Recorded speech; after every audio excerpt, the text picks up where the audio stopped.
ታወራው? ሐዲስ እኮ እንደዛ እንደያዘ አታውቅም እንዴ?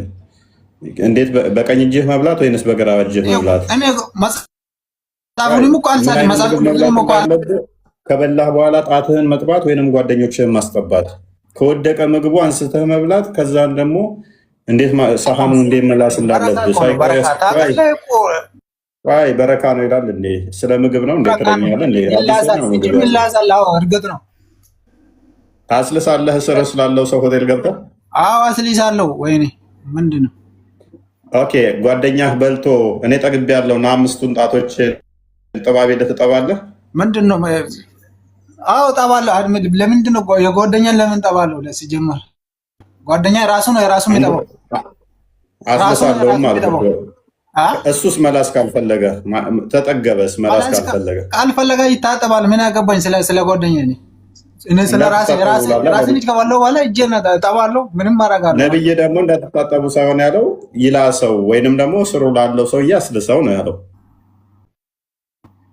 ከፈለገም እሱ ፈቃደኛ ከሆነ እኮ መብቱ ነው። ታውቃለህ?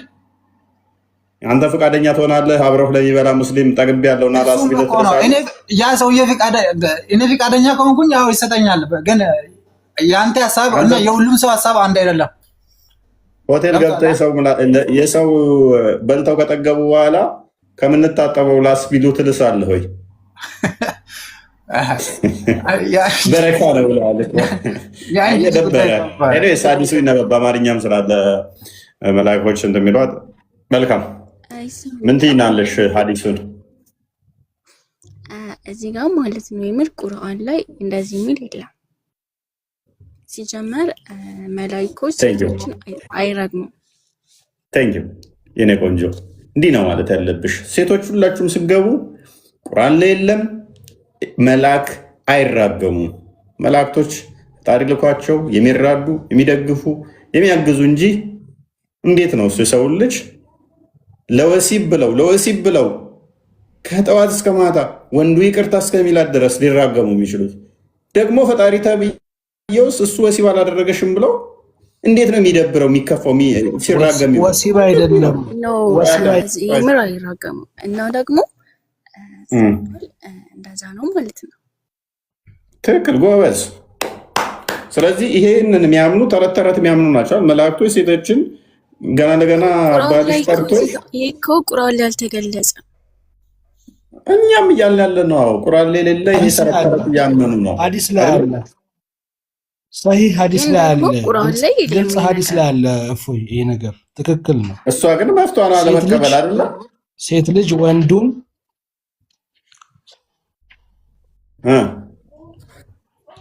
አንዴ ልመልስ። አፍራ ትክክል አይደለም ቁርአን ላይ ስለሌለ አልቀበልም እያለች ነው። አትችልም እንደዛ ማለት አፍራ እንደዛ ነው እያልሽ ያለሽው። አፍራ ቆይ ትንሽ ሴት ስለሆነች እንስማት። ጀመር እንትኖች አይራገሙ ሙስሊሞችም ማለት ነው። አስበሽዋል? ገና ለገና ባልሽ ምጣድ ላይ ሆነሽ ነይ ብሎ አንቺ እኮ ኢሞሽናሊ ዝግጁ ላትሆኚ ትችያለሽ። ቆይ ዝግጁ ላትሆኚ ትችያለሽ። ገና ለገና እሱ እዛ ሴት አይቶ ምናምን ልክ መንገድ ላይ መሐመድ አሁን ሴት አይቶ ሮጦ መጥቶ ዜነብ ቆዳ እየፋቀች በነበረችበት ሰዓት ላይ አደረገና ሮጦ ሄዶ መንገድ ላይ ሴት ስታዩ ሮጣችሁ ሄዳችሁ እንትን በሉ አለ። በሴጣን ትመጣለች ሴት አለ። ከዛ ሮጦ መጥቶ አሁን አንቺ እንጀራ እየጋገርሽ ምናምን ነይ ሲልሽ ምንድን ነው የምትለኝ ምናምን ብትዩ አቆየችኝ፣ አዘገየችኝ፣ ቶሎ አልታዘዘችም ብሎ ሲበሳጭ፣ መላእክቶች ደግሞ አንቺ ሲረግሙሽ፣ አላህ ደግሞ ሲበሳጭ፣ ሁርላይኖች ሲረግሙሽ፣ ከዛ ሰውየው ይቅርታ እስካላለሽ ድረስ ይቅርታሽ ተቀባይነት የለውም። ጸሎት ዱዓ ብታደርጊ እንኳን ጸሎትሽ ወደ ሰማይ አይወጣም ይላል።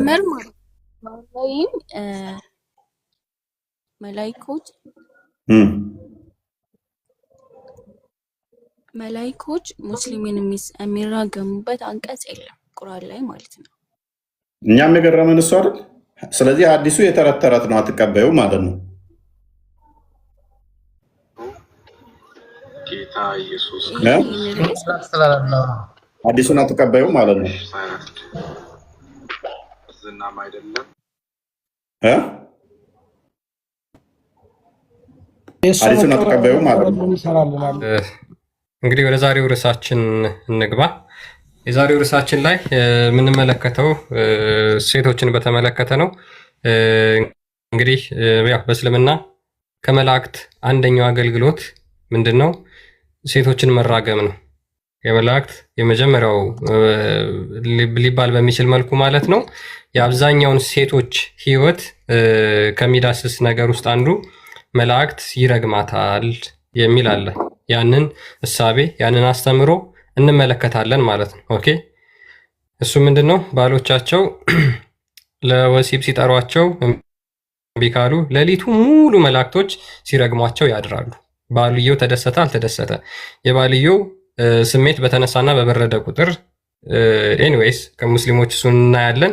መልአኩ የሚደሰትና የሚከፋ የሚራገም ነው በእስልምና ማለት ነው። ይሄ የመላእክትን ገጽታ ራሱ የሚያጎድፍ ነው። እውነት ለመናገር እውነተኞች መላእክቶች ሕያው አምላክ የሚልካቸው እንደዚህ አይደሉ። የሙስሊሞች ግን ሙሐመድ የተናገራቸው መላእክቶች አንደኛው ስራቸው ሴቶችን መራገም ነው። ይህንን እናየዋለን። ሌሊቱ ሙሉ የምትረገሙ ሴቶች ይህን እንዴት ታዩታላችሁ ብለን እንጠይቃችኋለን። ተያያዥ ጥያቄዎች አሉን። ሰፋ ያለ ቶፒክ ስለሆነ ማለት ነው። ከሙስሊሞች ጋር ባክ ኤንድ ፎርዝ እንቀጥላለን። አፍራ ሰይድ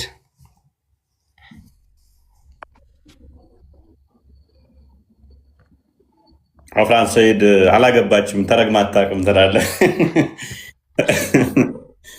አፍራ እንዴት ነሽ? አላው እንዴት ናችሁ? ሰላም ነው አላው ሰላም ነው። ተማም። የመላእክቶችን እርግማን እንዴት ታዩዋለሽ?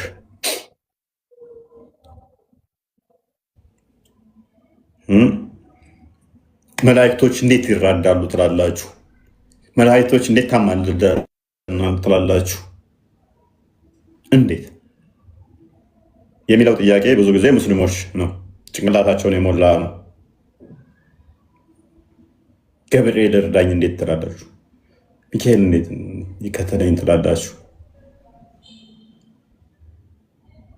ኦኬ ፋይል እሺ ፋይል መላእክት እናንተ ጋር እሱ ወሲብ ባደረገና ከሱ ጋር ከሰውየው ወሲብ ጋር ምን አገናኝቶት ነው ከማታ ጀምሮ እስከ ጠዋት ድረስ ወሲብ አላደረገሽም ብሎ የሚረግማት? እኔ ጠላቴን ዲያብሎስን ይዋጋልኛል መልአክ ስል አፍራን ወጣሽ አፍረሽ ነው መሆን ያለበት። ዲያብሎስን አጋንንት ይራዳልኛል ለመከላከል ብዬ መላእክትን ስል ዲያብሎስን ይዋጋል ሚካኤል ገብርኤል ስል ኖ ያለ አካል ሚስት ወሲብ ከለከለች እንዴት አናደደች ብሎ ከጠዋት እስከ ማታ ሲራገምስ መልአኩ? አሁን እዚህ ጋር ያልገባኝ ነገር መላእክት ይራገማል ማለት ለምሳሌ ባልና ሚስት አለ አብሮ እያደሩ እሷ አሁን ከሱ ጋር ተጣለው ብላ ቂም ይዛ ዝም ብላ እሱ አልጋው ላይ እየተኛ እሷ መሬት ላይ የምተኛ ከሆነ እሺ ለምን እንደዚህ ታደርጋለች ነው? እንደዚህ እና ጥላቸውን መደገፍ ፈልጌ ነው። ይረግማል ወይ? ለምንድን ነው እሱ ወሲብ ያላደረገች ባልሽ ይረግማል ማለት ነው? ወሲብ አረገች አላረገች አሁን አብራ አሁን እሱ አልጋው ላይ እየተኛ እሷ መሬት ላይ የምተኛ ከሆነ ነው አለ እኮ ይረግማታል። በዚህ ምክንያት አሁን ጅብሪል ይረግማታል ማለት ነው። ምንድን ነው መረግማት? ሀዲሱ ገብተዋል የሚለው? አዎ ገብቶኛል። ምንድን ነው የሚለው ሀዲሱ? እሺ ንገረን። ሀዲሱ ሚስት ከባሉ ተለይታ ካደረች ያው መላእክቶች ይረግሟታል ነው። አዎ ይረግሟታል፣ እርግጥ ነው። ለምን ተለይታ ማደር የለባትም። መልካም ጅብሪል። ስለዚህ ሚስት ከባሏ ከተለየች ወይም ለባሏ እንትን ካለች ጅብሪል የምትለው ጅብሪል ማን ነው? ለሙሐመድ የተገለጠለት መልአክ ማን ነው? መልአክ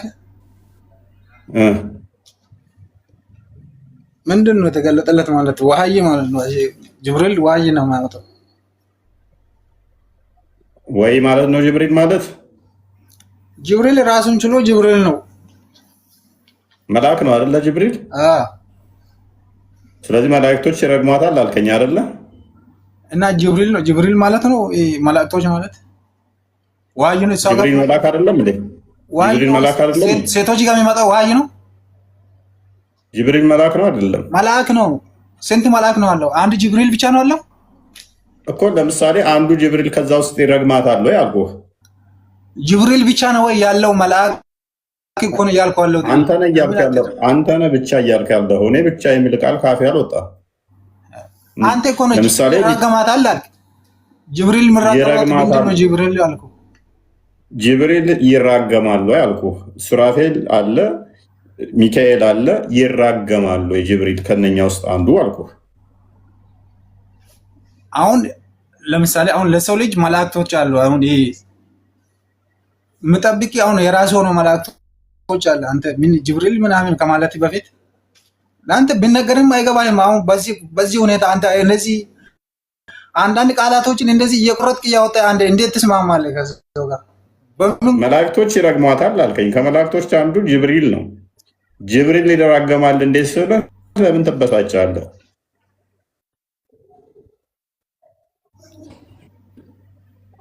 ምንድን ነው ተነግሮም አይገባም። እና ጅብሪል ራሱን የቻለ መልአክ ነው አልኩህ እኮ።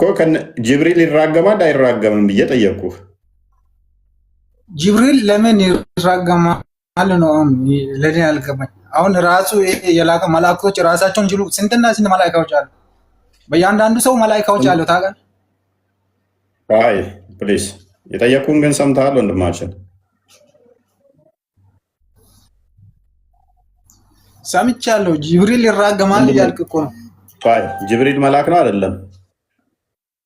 መልአክ ነው። ራሱን ችሎ መልአክ ነው። ስንት መልአክ ነው አለው? በጣም ማት መልአኮች ነው አለው። አሁን ምራገመው ጅብሪል ማንን እንትን ብሎ ነው ምራገመው ነው? ጅብሪል መልአክ ነው አልከን፣ ተስማማው። ሚስት ከባሏ ጋር ተለይታ ብታድር የሚረግማት መልአኮች ይረግማታል አይረግሟትም?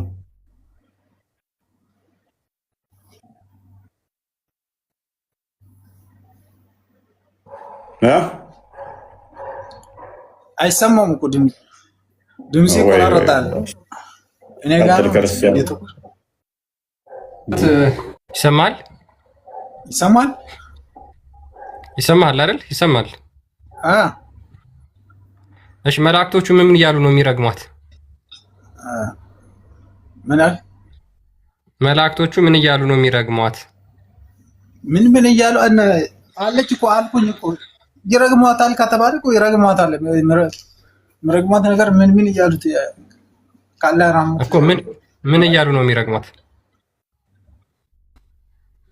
እና ሐዲሱን አካፍተም እዚህ ጋር እንዲሁ ምን የአእምሮ ፈተና ነው እንዴ?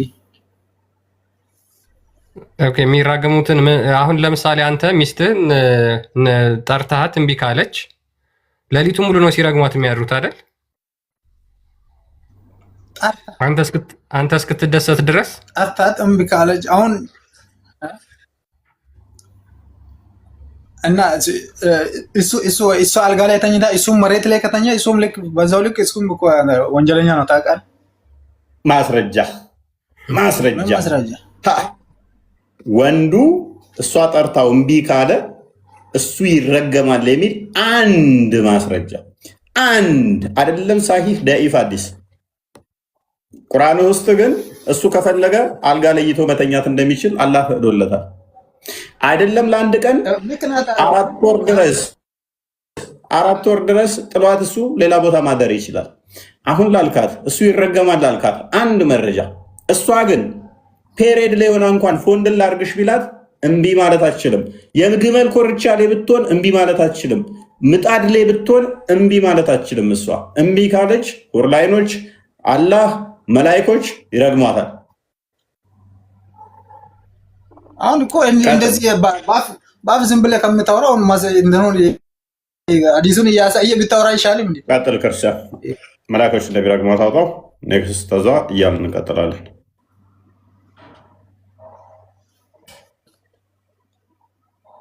እሺ ይታያል ሐሚድ? አዎ ይታየኛል። ቀጥል።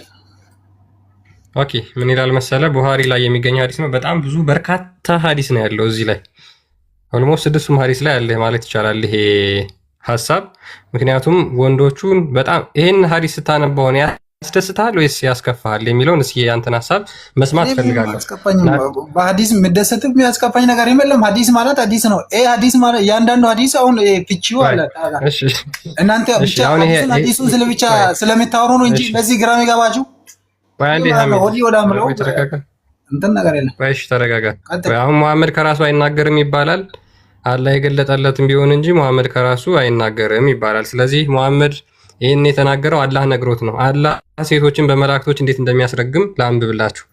አቡ ሁሬራ እንደተረከው ይላል the prophet said ነብዩ እንደዚህ አለ if a man invite his wife to sleep with him and she refused to come to him then the angels send their curse on her till morning ባል ሚስቱን ወደ አልጋ ጠርቷት እምቢ ካለች መላእክቶች ሌሊቱን ሙሉ ሲረግሟት ያድራሉ። አው በዚህ ጉዳይ ምን እኔ ራሱ ሐዲሱ ማለት ነው የሚያብራራ ሐዲስ ራሱ አለ የሚገርም ነገር አብራራ እና እንደዚህ አለ ብለ ብቻ ማለት ነው። ይሄን ብቻ ስታነብ አብራራ እሺ ምን እንዴት ሐዲሱ ምን ይገርም ሐዲሱ ምን ይላል እንደሆነ አንብበን ለሰውየው መሽቶ ያደርጋል። መቶ ጤነኛ ነኝ እኔ አንተ ምንድነው የሚያወሩት እነዚህ ሰዎች? ተርጉመን አንብበንለት ሐዲሱ ምን ይለናል መልሶ ገብቶኛል። ይሄን ሐዲስ እንደዚህ ስራጋገች ነው ይሄ ነገር እንደዚህ ስለሆነ ነው ማለት ሐዲስ ራሱን ችሎ ሐዲስ አለ። ሐዲስ አለ ማለት ምን ማለት ነው? ሐዲስ የነብይ ንግግር ነው። ከነብይ ንግግር ውጪ ሌላ ሐዲስ ደግሞ አለ እና እኔ ሐዲሱ ብቆ አለ እያልኩ አለሁት። እኔ ጻፍኩት መጽሐፍ አለ ያልኩ መስሎክ ነው ወይ? አሃ ከነብይህ ንግግር ውጪ ሌላ ሐዲስ ማለት ነው። ሐዲስ የሚባል ሐዲስ ማለት ምን ማለት ነው? ምን ማለት ነው? ምን ልበል? ሐዲስ ማለት ትርጉሙ ምንድነው? ምንድነው ልበልህ ነው ያልኩ አለሁት። አሃ እኔ ምነግርህ እሱን ከዛ ለምጠይቅህ ምን ነኝ መልሱ ምነግርህ። ታዲያ ምንድነው ያልከኝ? ሐዲስ መሆኑን ያውቅ እንዴት ምንድነው ብለህ ትጠይቀኛለህ? ሐዲስ ማለት ምን ማለት ነው? ሌላ አዲስ ስም ካለው እኮ ንገረኝ እያልኩኝ እኮ ነው። አንተ ምን የምታውቅ ነገር ካለ ንገረኝ። ትርጉሙ ምንድነው? ምንድነው ትርጉሙ? ወይኔ በላቸው ወይኔ ባሰው መጣ። እሺ ሐዲስ ማለት ሆቴል የሚገኝ ሜኑ ነው። ምግብ ሊበሉ ሲሉ እንትን የሚል ነው። የምግብ ዝርዝር የያዘ ነው። ያ ቡልጋል መርየም ቅጽ 2 ላይ ገጽ 174 ላይ ታገኙታላችሁ። ሸሩንም እዚሁ አለ አነብላችኋለሁ። አቡ ሁሬራ ረዲየላሁ ዐንሁ እንዳስተላለፉት የአላህ መልእክተኛ እንዲህ ብለዋል። ወንድ ልጅ አለን አንድ ጊዜ ላንብብና ትቀጥላለህ። ወንድ ልጅ ባለቤቱን ወደ አልጋ በጋበዛት ጊዜ ለመምጣት አንድ ጊዜ እስኪ አይሰማቸውም እንዴ ድምፅ ሰው እያወራ የሚገቡት ግን በጌታ እሺ።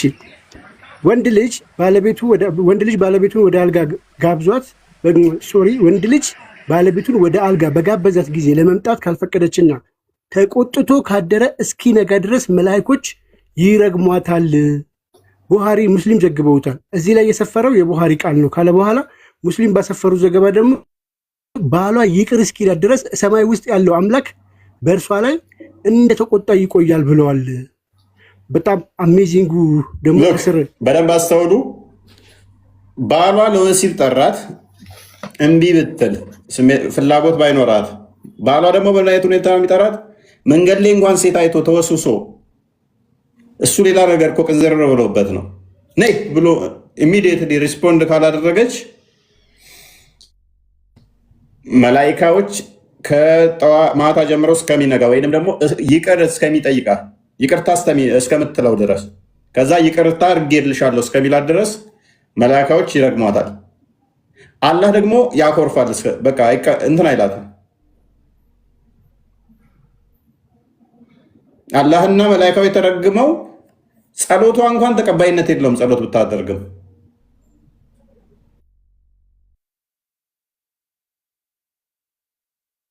ኦኬ ያጥራሞ ማንኛውም ተቀባይነት የለውም የሚለው ነገር አሳያለሁ። ቆይ ተረጋጋ። እዚህ ላይ ማብራሪያው ላይ በጣም በሚያስቅ ሁኔታ ያስቀመጡት ነገር እጅግ የሚያስደነግጥ ነው። ያው ይታያቸዋል እዚህ ይችላል። አዎ እሱ ነው ሳይ ባል ወሲብ ምን ሆኖ ችግሩ? እሺ በዚህ ላይ ምንድነው ችግሩ? ፎይ ሄሎ አንዴ ላንብብልህና ትቀጥላለህ። አንድ ጊዜ አብዱ ሰመድ ቢዩ ታረጋ አንዴ ተራ ጠብቅ። ባልን ወሲብ መከልከል የወሲብ ጥያቄውን በቸልታ መመልከት፣ ማጓተት ወይንም ማጣጣል ከትልልቅ በዚህ ሐዲስ ችግሩ ምንድነው? ከአንደኛው ጀምር። አይ ምንም እንትን የሚለው ነገር የለውም። አለው ጥሩ አነብልሃለሁ። ጥሩ እንደውም እሺ፣ ባልና ሚስት አንዱ በሌላኛው ላይ የከበዱ መብቶች አሏቸው። የሚስት መብት በከፊል አይተናል አለ። የሚስት መብት ያየው ከዚህ ገጾች በፊት ያለው ምንድነው? ሲበላ ሊያበላ ሲጠጣ ሊያጠጣት፣ አንዴ ሲበላ ሊያበላ ሲጠጣ ሊያጠጣት ነው። ያንን አስቀመጠ። ከዛ በኋላ ጾታዊ ግንኙነት የባልና ሚስት የተሰሰራቸው መሰረት ነው። የከበደ ጥያቄ ለምንድን ነው አንተ ሌላ ማብራሪያ የምትገባው? ይኸኛውን እኮ ማብራሪያውን አንብብ። እያነበብኩ አይደል እንዴ? ይህ ሰው አማርኛ አይችልም እንዴ? እንደ ነው ማለት እንደ ሌላ ነገር እያወራህ እኮ ነው አንተ። እሺ አዲሱን በልና አንብብለት። ቆይ አዲሱን በልና አንብበው። ሰውየው መስሚያ ስለሌለው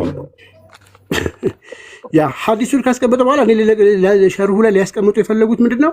አንደኛ ትልቅ ኃጢአት ነው፣ አላህ ይቆጣባታል፣ መላእክቶች ይረግሟታል የሚሉ ገለጻዎች ጥቅም ላይ የሚውሉት ለትልልቅ ወንጀሎች ብቻ ስለሆነ ብለው ማለት ነው። ከወሲብ ላይ ለሚታይ እንቢተኝነትና ቸልተኝነት በትዳር ህይወት ውስጥ ትልቅ እንከን ነው። ሙሉ ግንኙነት ሊያናጋው ይችላል። ስለዚህ የወንዱን ጉዳይ ይላል የወሲብ ጉዳይ በተለይም ለወጣት ወንዶች ነው የሚለው፣ ሴቶች አይደለም። ወንዶች ፋታ የማይሰጥ ጉዳይ ነው። ስለዚህ ይህንን ጉዳይ ላይ ስትሪክት ነው። እስልምና በጣም በጥንቃቄ የሚያየው ጉዳይ ነው። ጀነትን ሊያሰጣ የሚችል ከባድ ጉዳይ ነው ብለው ሸርሁ ላይ በደንብ ያስቀምጡታል።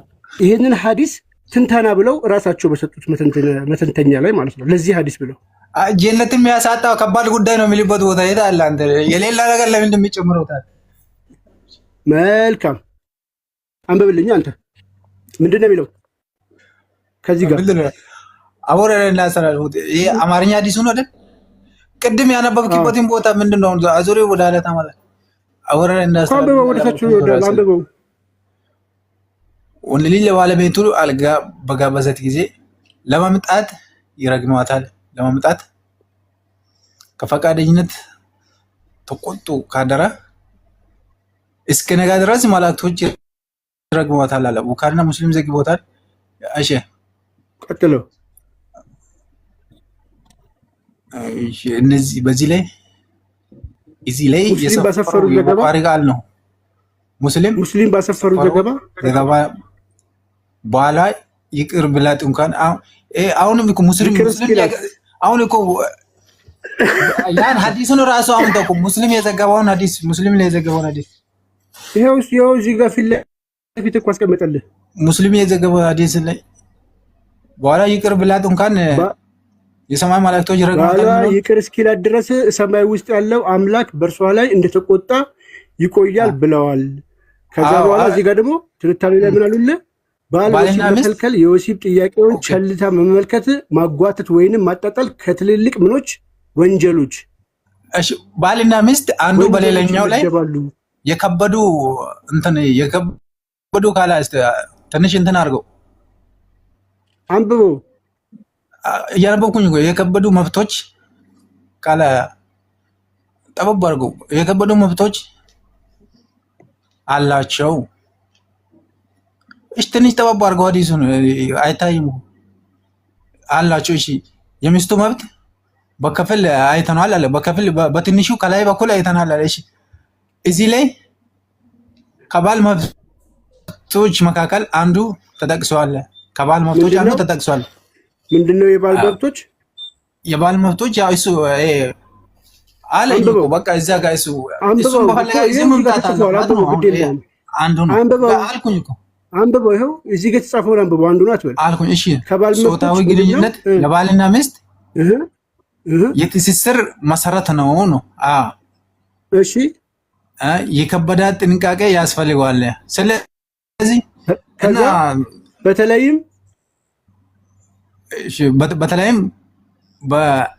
በእንሰት ከእንስት በኩል ከሴቷ በኩል በዚህ ረገድ ሙሉ ፈቃደኝነት ምን ያስፈልጋል? ሙሉ ፈቃደኝነት ያስፈልጋል።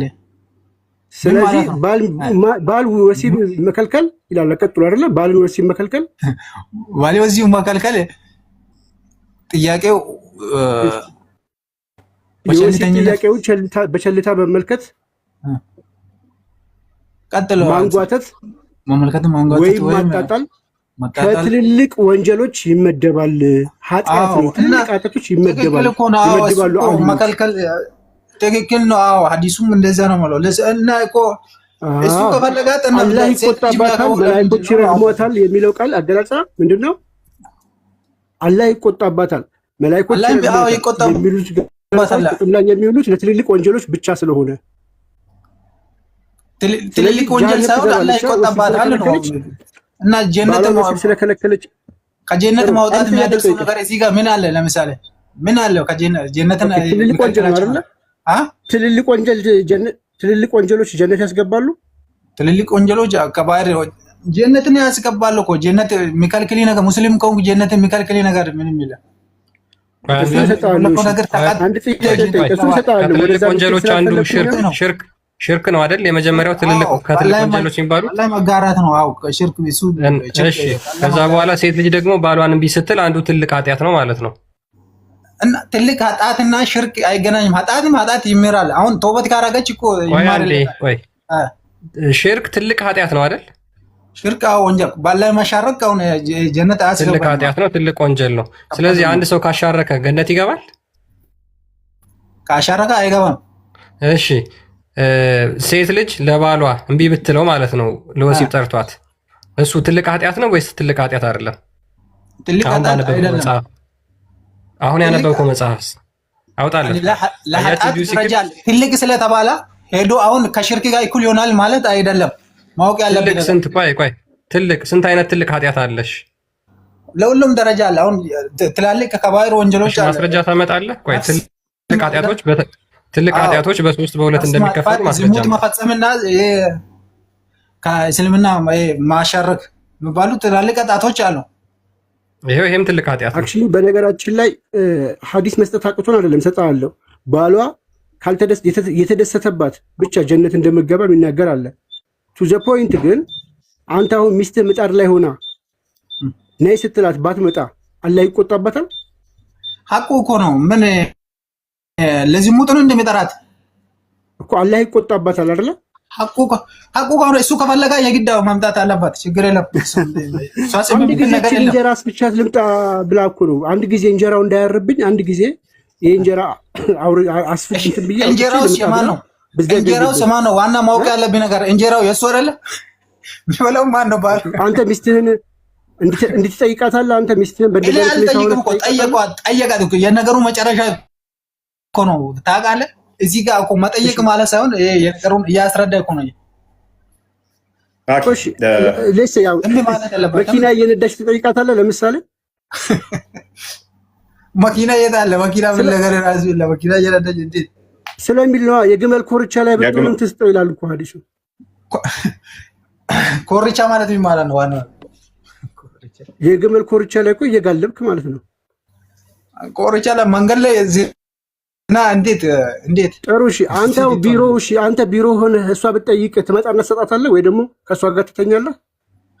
ቤት ከሆነ ችግር የለም። እኔ የትም ቤት ቢሆን ሚስቴክ ሆነች እንዴት ነው ማለት ነው? ሚስቴክ ሆነ አሚድ አቤት እሷ እምቢ ባለችው መጠን እሷ ለምሳሌ ዛሬ ነይ ብሎ በሚላት እሱ በፈለገበት ሰዓት ላይ እሺ ብላ መስጠት አለባት አይደለም? ኦኬ። እምቢ ካለች አላህም ይቆጣል፣ ሁርላይኖች ይረግሟታል፣ መላክ ይረግማታል። ኦኬ። እሱ አስፈልጋ እሱ ና ብትለው እምቢ ቢል ባይፈልግ ወይም ደግሞ ሌላኛው ሚስቴ ጋር ተኛለሁ ብሎ ቢሄድ አላህና መላእክቶች ይቆጣሉ፣ ይረግሙታል። እሱ ሌላ ሚስት ጋር ቢሄድ እሷ ፈለገች ለምሳሌ፣ እሱ ደግሞ ሌላ ሴት ጋር መተኛት ሚስቱ ጋር ሌሎቹ ሁለት ሶስት ሌላ ሚስት ማለት ነው። አሁን ማወቅ ያለብኝ ነገር ሌላ ሚስትንም በፊታዊነት ማስተዳደር ማይችል ከሆነ ማግባቱ ራሱ አይፈቅድለትም። እሱን ታውቃለህ አንተ? በፊታዊነት ተራ አለ እኮ don't shift the topic ነብይ ፍትሃዊ አልነበረም ማስተዳደር የማይችልም ፕሊዝ ሽፍት አታርጋውን አልጠየቁም ነብይ ራሱ ፍትሃዊ አልነበረም ቆይ ነብይ ራሱ ፍትሃዊ አልነበረም እኮ አሁን ቶፒኩ ላይ ቆምና በተመሳሳይ መሰረት ሴቷ ና ዛሬ ከኔ ጋር ተኛ ብትለው እምቢ ቢል ሁርላይኖች እሱን ይረግሙታል ወይ ወይስ ሌሎች ይረግሙታል ወይ መላእክቶች ይረግሙታል ወይ አላህስ ይናደዳል ወይ አልሰጠኸው አብረሃት አልተኛህም ብሎ ወይንስ እሷ ላይ ብቻ ነው የፍርድ ያለው አሁን እሱ መልስ አሜና አሚድ መልሳለሱን መስጣት ማለትም ብቻ ማያዝ ሳይሆን እዚህ ጋር እኮ አሁን መፍትሄ አላቸው ጠየቁን መልስ ምንድነው ጠየቁን ትመልሳለህ ወይስ ከሰርቶ ሆናለህ ምንድነው የጠየቀው እሷን ነይ ብሏት እምቢ ብትል መላእክቶች በመናደዱ እሱ በመበሳጨቱ መላእክቶች ይቅር እስከሚላት ይረግሟታል ጸሎቷን ወደ ሰማይ አይወጣም አላህም ይቆጣታል ሁርላይኖችም ይረግሟታል በአንድ ቤት ላይ እያሉ አሁን በተመሳሳይ ወንዱን እሷ እንደዛ በትለውና እምቢ ቢከፋት በተመሳሳይ መላእክቶች እሱን ይረግሙታል ወይ ሁርላይኖች እሱን ይረግሙታል ወይ አላህ ይቆጣበታል ወይ በተመሳሳይ ስትል አሁን ይሄ ያ ቴንክ ዩ በቃ ቴንክ ዩ በቃ ከሰራው ታብታብ እያደረግ ተማር አብዱራህማን እንኳን ደህና መጣህ አለ እንኳን ጥያቄ እንደማስረዳት አንድ ሰዓት ቆየሁ እኔ በቃ ደጋፊ ነኝ በቃ ደስ ይለኛል አንተ የምታቀርባቸውን ነገርና መስማትና ማወቅ ስለምፈልግ ነው እዛ ነው ሙስሊም ነህ አይደለሁም እኔ ወጥቻለሁ ከዛ ምን ሙስሊም ነበርክ በፊት ነበርኩ ስታየው እንዴት ነው አሁን ላይ በጣም ደስ የሚል ወደ ምደነቅ ብርሃን እኮ ነው የወጣሁት ጨለማ ውስጥ ነበርኩ እሺ አፍራ ሰልማን ዚዳን አፍራ እንኳን ደህና መጣሽ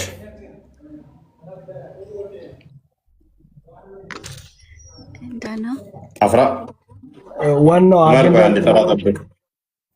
ተራ ጠብቅ ወይ ምክንያቱም ይመለከታታል ከአንተ በላይ ስሜቱን ይራገማሉ ካለ ደግሞ አልቀበልም ኦኬ ስሜቱን ከኛ በላይ አሁን እሷ ታውቀዋለች ስሜቱ ከኛ በላይ ይገባታል እሷ ምክንያቱም ሴት ነች ዶሮ አይደለችም እንዳውራ ዶሮ ዘሎ ለዋላይ ዝም ብሎ እንዲከመር አፈቅድም ሰው ስለሆነች እንደዛ አልፈቀደችምና ፈጣሪ ብላ የምታመልከው አስቢ እስቲ ፈጣሪ ብለሽ የምታመልኪው በመላክ አስረግሞሽ ሁርላይኖቹ ደግሞ በጣም ያበሳጭ ነው እርግማናቸው ምን ብለው ነው የሚረጉት አንቺ የተረገምሽ አንቺ ጋር የሚቆየው ቆይ ላሳይሻ አንቺ የተረገምሽ አንቺ ጋር የሚቆየው ጊዜያዊ ነው ወደኛ ይመጣል ትንሽ ጊዜ ነው አንቺ ጋር የሚቆየው እያሉ ያስቀኑሻል ሁርላይኖች አንቺ አትቀበይም ሜና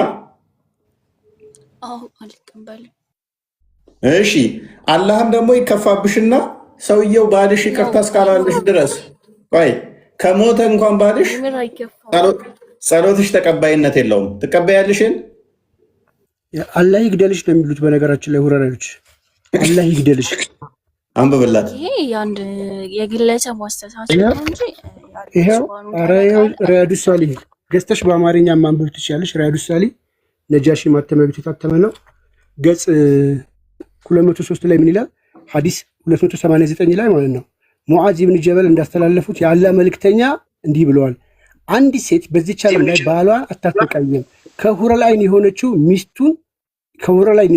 ሚስቱ አታሰቃዩ አላህ ይግደልሽና እሱ ካንቺ ዘንድ ለተወሰነ ጊዜ ብቻ ነው የሚቆየው እንግዳ ነው ካንቺ ተለይቶ ወደኛ ሊመጣ ተቃርበዋል እያለች ብትሆን እንጂ ብለዋል አላህ ይግደልሽ እያለች ሁረላይኗ ትረግምሻለች አንቺ ማለት ነው አንቺ እንግዲህ ምናልባት ምድጃ ላይ ሆነሽ ምጣድ ላይ እንጀራ እያሰፋሽ ቆይ እንዴችን እንጀራ ላውጣት ብለሽ ብሎ እምቢ አልሽው ምክንያቱም ምድጃ ላይ ብትሆኝም ነው ያለው እዚህ ጋር ደግሞ ሐዲሱ ያላ መልእክተኛ ባል ሚስቱ ለጉዳዩ ከጠራት በፍጥነት ትምጣ ከምድጃ ላይ እንኳን ብትሆንም አልሄድም ካልሽ ደግሞ እርግማኑ ይጠብቅሻል አፍራ ቀጥይ እስቲ እሱ ነው የሚረገመው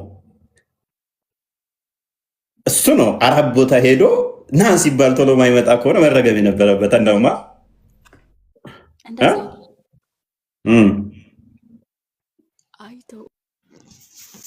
ቀጥይ፣ ችግር የለውም። ሀሳብሽንማ ተናገሪ። ለአፍራ ልንገራት።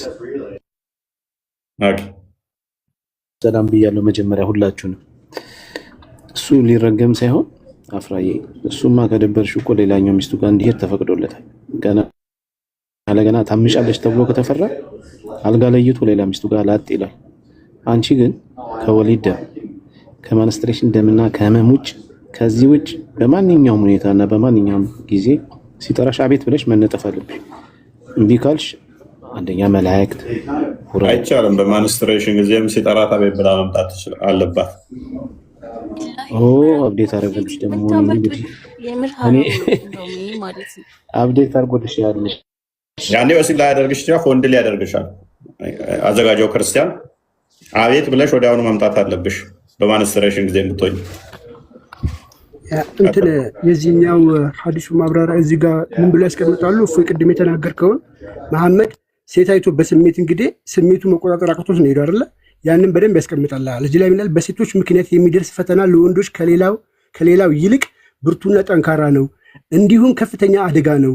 ምክንያቱም በሴቶች መማረክና ወጥመዳቸው ውስጥ በመግባት ከፍተኛ ጥፋት ይዳርጋልና አላህ ከሴቶች የሆናችሁ ፍላጎቶችን መውደድ ለሰዎች ተሸለመ ያለው ለዚህ ነው። ስለዚህ ሴቶቹ ስለሚማርኩና ወንዶቹ ስለሚወሰወሱ ወንዶቹ ስሜታችሁን ጠብቁ የሚታየው እንደ መፍትሄ ተደርጎ የመጣው ኤኒታይም። ልክ አሁን መሐመድ ወደ መስጊድ እየሄደ ነበር አይደለ? ተረከዛይቶ ወደ ሚስቱ ገብቶ ግንኙነት ያደረገው ከዛ በኋላ ሰይጣን ብሎ ተናገራት። ማለት ሴት ልጅ በሰይጣን ትመጣለች ብሎ ተናገረ። ስለዚህ ሮጣችሁ ገብታችሁ እንደዚህ አይነት ስሜት ልባችሁ ሲሰማ ሴት ስታዩ ከሚስታችሁ ጋር ግንኙነት አድርጎ አለ። ይሄ ለምንድን ነው የተባለው? ወንዱ ስሜቱን መቆጣጠር ስለማይችል አንቺን ምን ማድረግ አለበት? ኤኒታይም ማቴሪያል ሆነሽ መገኘት አለብሽ። ሬዲ ሆነሽ ዝግጁ ሆነሽ መገኘት አለብሽ። ኦኬ ክርስቲያን ሬዲ ነው? ሬዲ ነኝ። ሊቃውንቶቻቸው ይሄንን በተመለከተ ምን ይላሉ የሚለውን እንመልከት። ቢኒ ለአንተ መልስ ይሆናልና ይህን ነገር ያዙት። ሴት ልጅ እንግዲህ በምን ሰዓት ነው እምቢ ማለት የምትችለው ከተባለ አንደኛ በጣም ከባድ ህመም ከታመመች እና ኦብሊጋተሪ ፋስቲንግ ወይም ደግሞ ይሄ ፈርድ ጾም የሚባል አለ፣ በሱ ጊዜ ነው እንጂ በሌላ በረመዳን ማለት ነው። በሌላ ነብዩ ፎንድ ላይ ያደርጋል እኮ እምቢ ማለት ትችላለች። ነብያቸው በረመዳን ወቅት ላይ ነበረ ፎንድሊንግ የሚያደርገው በረመዳን ጾም ያ But it should not be noted that the invitation to bed is more general than intercourse. So she must respond to him to enjoy her above the waist if she is in menstruation. በወር አበባ እንኳን ላይ ብትሆን ሲጠራት የግድ መሄድ አለባት። ምክንያቱም ከወገቧ በላይ ማሻሸት ስለሚችል ይልና ከወገቧ በላይ መደሰት አለበት። ምክንያቱም የተለያዩ ነገሮችን መጠቀም ይችላል። በጾም ወቅት ላይ ለምሳሌ ህፃን ልጅን እግሯ ላይ እጇን የተለያየ የሰውነቷን ክፍል ተጠቅሞ ወሲብ ማድረግ አለበት። የሚችላል አይነት ስታፍ ስላለ ማለት ነው። በዛኛው ፓርቶች በቀዳዳ ፔሪድ ላይ በነበረችበት ላይ ይሄን አይቻልም እንደዚህ ማድረግ ምናምን ይላሉ። ሌላውን ፓርቶች መጠቀም ይችላል ነው። ያ ስትታመም በጣም የታመመች መሆን አለባት። እንደው ትንሽ ራሴን አሞኝ ነው እንደዚህ ወገቤን ምናምን ማለት አትችልም። ምን ይላል መሰላችሁ? ይሄን and to the extent that she can bear if she is sick የታመመችውን እስከታመመችበት ድረስ መቋቋም እስከምትችልበት ድረስ እሱ ፎንድል ማድረግ ይችላል ወይም ማሻሸት ይችላል እና ማን ይጠቅሳል? አልናዋዊ ኤክስፕላኔሽን ዲስ ሀዲስ። ይህን እስካሁን ስናወራበት የነበረውን ሀዲስ አልናዋዊ የተባለው የሙስሊሞች ትልቁ ሊቅ ማለት ነው ሲያብራራ it is the evidence of the prohibition of her refusing to go to his bed without a legitimate excuse, and menstruation is not an excuse for refusal because he has the right to enjoy her above the waist. የወር አበባ እምቢ ለማለት ምክንያት አይሆንም፣ ምክንያቱም ወንዱ ከወገቧ በላይ ማሻሸት ስለሚችል። ስለዚህ የሙስሊም ሴቶች ባላችሁ የወር በወር ወቅት እንኳን ሲጠራችሁ እምቢ ማለት የለባችሁም፣ ከወገብ በላይ ማሻሸት ስላለበት። ይሄ የነቢዩ ተግባር ነው። ሙሐመድ ሲያደርገው የነበረ ይህንን በፔሪድ ወቅት ላይ እንደዚ አይነት ስለሚጠቀም ነው። አሁን ኢማጂን ኢሞሽናል አንስቴብል ይሆኑበታል፣ ሆርሞናል ቼንጆች ስለሚኖሩ ሃይሊ ሆርሞናል ቼንጅ ስለሚኖር ሚኒስትሬሽን በዚህ ወቅት ላይ አሁን የሆነ ቅር ቢላትና ና መላኢካዎች ሴቶችን እንደሚራገሙ ከቁርአን ልታሳይ ትችላለህ? ኦኬ፣ ቁርአን ላይማ ምን አላህ ራሱ ማን ነው የሚባለው ነው እኮ ዲቴል ማስረዳት አትችይም እኮ። እኛ ሙስሊሞች እኮ የምንከተለው ቁርአንን ነው። ሐዲስ አትከተሉም?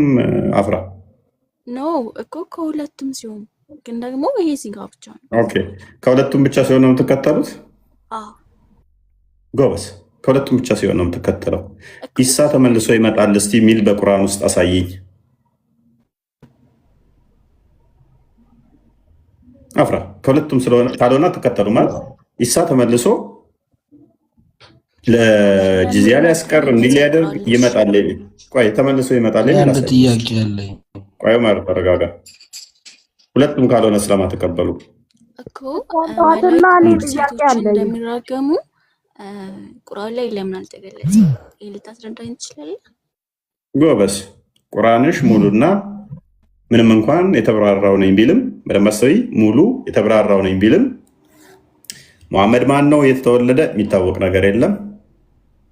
ቁርአንሽ ራሱ ስንት ምዕራፍ አለ የሚታወቅ የለም። ቁርአንሽን ማንጻፈው የሚታወቅ ነገር የለም። አላህ ከሌሊቱ 1/3 ይወርዳል ብለሽ ታምኛለሽ? ቁርአንሽ ሽታውም የለም። ደጃል ይመጣል ብለሽ ታምኛለሽ? ቁርአንሽ ሽታው የለም። ኢሳ መጥቶ ተመልሶ ይሄን ያህል ይቆያል ጂዚያን ያስቀራል ብለሽ ታምኛለሽ? ቁርአን ውስጥ የለም። እንደገና ደጃል ይሄን ያህል እንደዚህ 1 ዓመት ከምናምን ምድር ላይ ይቆያል ብለሽ ታምኛለሽ? ቁርአን ውስጥ ሽታውም የለም። መዲ ይመጣል ብለሽ ታምኛለሽ? ቁርአን ውስጥ ሽታውም የለም። ጥቁሩ ድንጋይ አይንና ምላስ ይዞ ይመጣል ብለሽ ታምኛለሽ? ሽታውም የለም። ጀምርልሽ ጅብሪል 600 ምናምን ክንፍ አለው ብለሽ ታምኛለሽ? ቁርአኑ ሽታውም የለም። ተመለሽ ልጨምርልሽ። የመቃብር ቅጣት ታምኛለሽ? ቁርአኑ ሽታውም የለም። 5 ጊዜ ሶላት ትሰግጃለሽ? እንዴት ነው የሚሰገደው? ምን ጊዜ ነው? ቁርአኑ ሽታውም የለም። እንጀምር። ተመለሽ ተመለሽ ተመለሽ። ኦኬ፣ ጥብቁ ሰሌዳ የት ነው ያለው? ሽታውም የለም በቁርአን ውስጥ። ተውራት ለማን የተሰጠው? በቁርአን ውስጥ ሽታውም የለም። እንቀጥል። መልእክተኛ ተላከ። ሁሉን ነገር ቁርአን እኮ ጎበዝ፣ ቁርአኑ ግልጽ እና የተብራራ ነኝ ቢልም ምን ብንጠይቀውን መሰረታዊ ነገር ቆይ ፕሊስ ይዛል። ቁርአን ውስጥ ያለው አላህ ፊት አለው፣ አላህ 2 እጆች እንዳሉት። ከዛ ውጪ አላህ ባቱን ይገልጣል በቂያማ ቀን ብለሽ ታምኛለሽ? ቁርአን ውስጥ ሽታውም የለም አላህ ባቱን ይገልጣል የሚል። አላህ እግሩን ገሃነም ላይ ያቆማል ብለሽ ታምኛለሽ? ቁርአን ውስጥ ሽታውም የለም። አላህ 5 ጣቶች አሉት ብለሽ ታምኛለሽ? ተዛም መጥቶ ጣቶቹ ላይ እንደዚህ ያስቀምጧቸው ምናምን ሽታውም የለም። ተመለሻ ጨምርልሽ። አቡላብ ብለሽ አንድ የቁርአን ክፍል ታምኛለሽ? ማነው አቡላብ? ምንድን ነው? ቁርአንሽ ሽታውም የለም። መልስ የለው። መልስ የለም። ማፊ መልስ ኖ መልስ። ጥቁሩ ድንጋይን መሳም ወይንም ደግሞ 7 ጊዜ መዞር ከኃጢአት ያነጻል ብለሽ ታምኛለሽ? ይሄን ቃል በቃል ቁርአን ውስጥ የለም። አፍራ አሁን ለተናገርኩት አንዱ እንኳን ማስረጃ እንጂ አታመጭም። ጀምርልሽ ከፈለግሽ። ለምሳሌ ሲራጥ ይባላል። በሲራጡ ላይ ምድርና ሰማይ እንትን ሲሆን ከዛ ዛ ላይ ሆንና ከዛ አይሁዶችና ክርስቲያኖች ለብቻ ይቆማሉ። ከዛ ሙስሊሞችን እንደዚህ ይለያቸዋል። ከዛ አላህ በተለያየ ቅርጽ በሁለት ቅርጽ ይመጣል ምናምን ብለሽ ታምኛለሽ። የፍርድ ቀን ቁርአን ውስጥ ሽታውም የለም። ሽታው እና ይሄ ሁሉ የምታመልኪው አላህ ራሱ የሚታወቅ አይደለም እንኳን። ስለዚህ ነገር ግን በቁርአንሽ ውስጥ ምን አለ? ሴትን ልጅ ባልየው እንዴት ማረስ እንዳለበት ተዘርዝሯል። አፍራ አንቺን እንዴት ማረስ እንዳለበት ባልሽ ተዘርዝሯል። አንቺን ከፈለገ ደግሞ ይሄ ስለ እርሻ ሱራ 2:223 ይመስለኛል እሱ ዛሬ በደንብ ተቀምጦልሻል እንዴት ማረስ እንዳለበት። ሱራ 4:20 ላይ ደግሞ አንቺን ተፈለገ እንደ ቁራሌው እቃ ጫማ ያለው እንደ ቁራሌ አንቺን መለወጥ ይችላል። ሚስትን በሚስት ቦታ መለወጥ ከፈለግ ለምትለወጠው ገንዘብ ስጣት ስለሚል፣ ከፈለገ ደግሞ አንቺን መገሰጽ ይችላል፣ አልጋ መለየት ይችላል፣ መምታት ይችላል። ምክንያቱም አላህ ከፊሉን በከፊሉ ላይ አበላልጧልና፣ ይኸውም ወንዶች ለሚስቶቻቸው ገንዘብ በመስጠታቸው። እነኛ ማመፃቸው የምትፈሩትን ምን አድርጓቸው? ገስጿቸው፣ በመኝታ ጥሪያቸው ምቷቸው። ሱራ 4:34 ላይ